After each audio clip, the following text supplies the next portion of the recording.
안녕하세요. 인터TV 햄다이크 정유민입니다. 오늘은 특별하게 A매치 기간을 맞아 국가대표 프리뷰로 찾아뵙게 됐습니다. 정지훈 기자님과 함께합니다. 안녕하세요. 네, 안녕하세요. 인터폴의 월드스타 정지훈 기자입니다.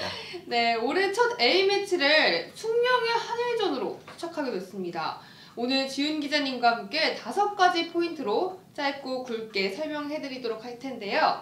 이번 한일전은 일본에서 치러지게 됐습니다. 맞습니다. 지훈 기자님이 이번 A매치 성사에 대해서 자세히 설명해주세요. 일단은 일본 축구협회 또는 일본 스포츠협회, 스포츠 쪽에서는 아무래도 도쿄올림픽이 가장 큰 이슈잖아요. 네. 그러니까 코로나 때문에 이게 열린다 안 열린다 이런 말들이 많았는데 방역이라든가 우리가 올림픽을 성공적으로 열 수 있다는 걸 증명을 해야 되는 거잖아요. 여기서 흥행카드, 최고의 흥행카드죠. 한일전을 좀 생각해낸 것 같고, 일본 축구협회가 먼저 이제 대한축구협회 우리 한일전을 좀 열고 싶다라고 이제 요청을 했고, 대한축구협회도 지금 1년 넘게 지금 A매치를 못 열면서 좀 거절할 수 없는 제안이 왔기 때문에 결국에 수락을 하게 됐고요. 일본과의 A매치 7년전 열리는 거는 2011년 8월 일본 삿포로에서 맞붙은 경기, 당시 좀 0대3으로 패배했던 경기가 있는데 그때 이후로 무려 10년 만에 평가전, 그러니까 친선전에 열리는 한일전이고요. 그러니까 통산전적은 79전 42승 23무 14패. 당연히 한국이 우위를 가지고 있고 이번에도 좀 좋은 기운, 예전에 박지성 선수가 산책스를 했던 게 많이 기억나시죠? 맞아요. 그런 좀 기운을 받아서 좀 승리를 했으면 좋겠습니다. 하지만 축구 팬들의 여론은 또 좋지가 않습니다.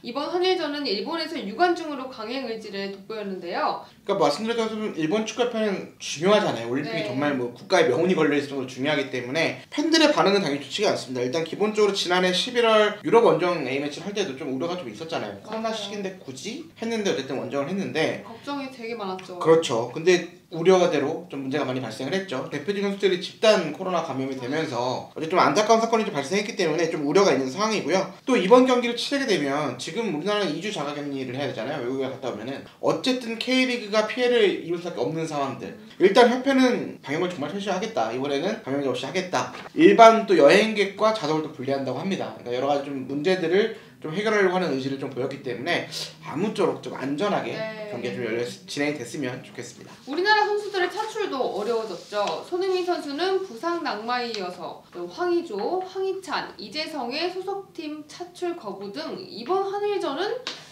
매우 좀 험난해 보입니다. 아무래도 방역 수칙이라든가 이 국가가 다 다르잖아요. 근데 심지어 유럽에서 만약에 일본까지 와야 되고 만약에 한국도 거쳐가야 된다고 생각을 해보면 어려울 수밖에 없는 일이겠죠. 어쨌든 현실적인 어려움이 있었고 황의조, 황희찬, 이재성 선수도 좀 자가격리 때문에 못 나오게 됐고 김민재, 황인범 등은 이제 소속팀에서 안 된다라고 얘기를 했고 황인범 선수도 부상도 좀 있었기 때문에 이렇게 좀 어려움이 있었고요. 손흥민 또 엄원상 윤빛가람도 부상 낙마를 했고 주세종 선수는 코로나가 이미 확진된 상황이었어요. 어쨌든 뽑았긴 했는데 결국에는 이게 낙마를 하게 됐습니다.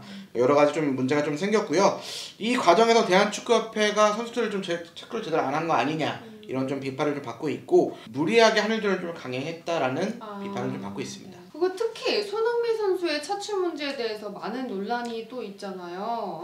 토트넘과 국가대표 소집에 대해서도 서로 기싸움이 벌어졌습니다. 당초에 협조 요청을 했을 때는 토트넘 구단에서도 이게 사실 거절할 수 있는 명분 자체가 없었거든요. 그러니까 그때는 부상도 없었고 당초에는 좀 오케이를 했던 상황인 것 같습니다. 그러나 손흥민 선수가 이제 북런던 더비 아스널전에서 부상을 당했고 이후 다음날 또 공교롭게도 명단 발표였단 말이죠. 그러니까 이미 그때 명단 발표는 이미 확정이 된 상황이었기 때문에 뭔가 하루 만에 좀 바꾸기는 어렵다. 그래서 벨토 감독이 좀 지켜보고 결정을 하겠다라고 했고 협회도 일단 좀 상황을 지켜보겠다라고 했는데 희소식이 들렸죠. 손흥민 선수가 좀 부상이 생각보다 크지 않다라고 얘기는 들렸지만 무리뉴 감독이 거기서 이제 나는 대한축구협회에다가 손흥민 부상을 증명할 수 있다. 그러니까 부상이다. 결국에는 좀 차출이 좀 어렵게 됐고 이번에는 한일전에 좀 불참을 하게 됐습니다. 어쨌든 협회도 여러 가지 좀 잡음이 많았기 때문에 좀 아쉬웠던 상황입니다. 이에 대해서 벤투의 엔트리 논란도 불거지고 있잖아요. 벤투 감독과 K리그 팀들의 소통 문제, 그리고 무리하게 선수들을 추가 발탁하려는 등 많은 문제가 또 일고 있습니다. 지금 해외파들이 일본도 그렇고 한국도 그렇고 한일전이잖아요. 일단은 두 감독, 그러니까 벤투 감독도 그렇고 일본 감독도 그렇고 최대한 베스트 전력을 해서 내가 이기고 싶을 거란 말이죠. 그쵸. 특히 일본 같은 경우는 이게 흥행 카드이기도 하고 또 안방에서 열리는 거기 때문에 더 그럴 텐데 그러니까 좀 이렇게 난감한 상황이 됐고 대부분 이제 K리그 선수들을 위주로 뽑아야 되는데 울산 현대에서 일부러 7명이잖아요. 그러니까 좀 이렇게 난감한 상황이 됐고, 그러니까 조금 아쉬웠다, 그러니까 너무했다라기보다는 나중에 들어보니 소통이 좀 있었으면 어땠을까. 우리 선수들이 좀 부상도 있고 안 좋은 선수도 있는데 너무 그동안 봐왔던 선수들만 다 뽑아가다 보니 7명이나 퇴출하게 됐고요.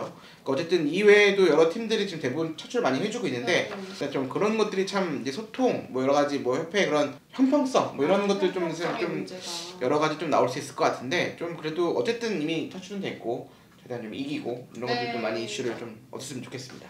하지만 벤투 감독 입장에서는 또 보면 월드컵 예선전 마지막 A매치라서 좀 급할 수밖에 없다는 생각도 들어요. 또 MC님께서 또 축자라를 대고 계신데 맞습니다. 이게 정말 월드컵 예선은 이제 정말 중요하잖아요. 물론 최종 예선은 아니지만 최종 예선을 가기 위한 준비 단계이지만 경기를 많이 못 치렀고 이 앞선 경기들이 성적이 좋지가 않았어요. 벤투 감독 입장에서는 좀 불안함도 분명히 있을 거고 뭔가 점검해보고 싶은 마음이 좀 컸을 것 같아요. 코로나로 인해 제대로 평가전을 못 치렀기 때문에 더 필요한 한일전이 됐고요. 방역 수칙을 잘 지키면서 이 코로나 시대에 최대한 뭐 여러 가지 지키면서 좀 잘하겠다라는 얘기를 했잖아요. 어쨌든 협회든 아니면 K리그를 주관하는 한국 프로축구 연맹이든 적절한 고민과 좀 대책을 잘 세워서 앞으로의 좀 문제들도 좀 잘 해결했으면 좋겠습니다. 그에 비해 일본 국가대표팀은 만만의 준비를 또 했다고 들었습니다. 사우샘프턴의 미나미노를 시작으로 유럽파 9명이 이번 한일전에 참가를 하잖아요. 그러니까 좀 수치로 보면 조금 더 일본이 좀 더 베스트에 가깝긴 하거든요. 막강하죠 지금. 그러니까 모리아스 감독 같은 경우에는 코로나19에 감염된 미드필더 하라구치를 제외하고 나서는 유럽파 9명을 소집을 했습니다. 뭐 말씀하셨던 미나미노, 그다음에 요시다라든가 아니면 뭐 도미야스, 멘도, 뭐 그리고 이 선수를 좀 주목을 해야 될 것 같은데 카마다 선수. 그러니까 프랑크푸르트에서 엄청난 득점력을 보여주고 있고 그 팀에서도 에이스 역할을 하고 있어요. 그 정도로 일본에서는 미나미노보다 오히려 그러니까 대중적으로 유명한 건 미나미노긴 하지만 이 카마다가 일본에서는 실전 에이스다 이런 얘기를 해줄 정도로 어쨌든 뽑혔기 때문에 일본은 정상 전력 한국을 상대로 좀 이기겠다는 의지가 충분히 강하고 안방에서 이기고 도쿄올림픽을 좀 성공적으로 치르겠다 이런 의지를 좀 보이고 있는 것 같습니다. 그래서 그런지 일본이 대한민국 선수단 차출에 대해서 트집을 또 잡았다고 그래요.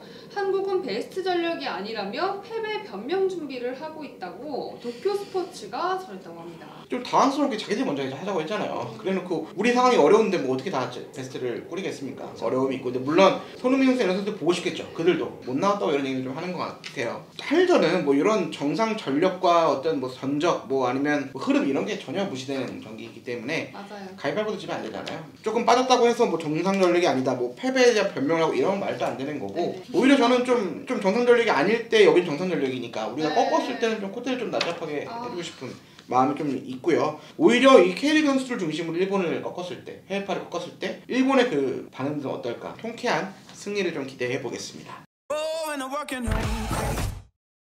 이렇게 국가대표팀 5가지 핵심 포인트를 알아봤는데요. 정말 올해 A매치가 처음이라 그런지 긴장이 저는 많이 돼요. 네, 걱정도 좀 되고 긴장도 되고 좀 재밌을 것 같기도 하고 네. 운명의 한일전, 숙명의 한일전이기 때문에 좀 재밌는 경기를 좀 기대하겠습니다. 모든 선수들이 다치지 않고 건강하게 돌아왔으면 좋겠습니다. 오늘 영상이 즐거우셨다면 구독과 좋아요 눌러주세요. 안녕. 감사합니다.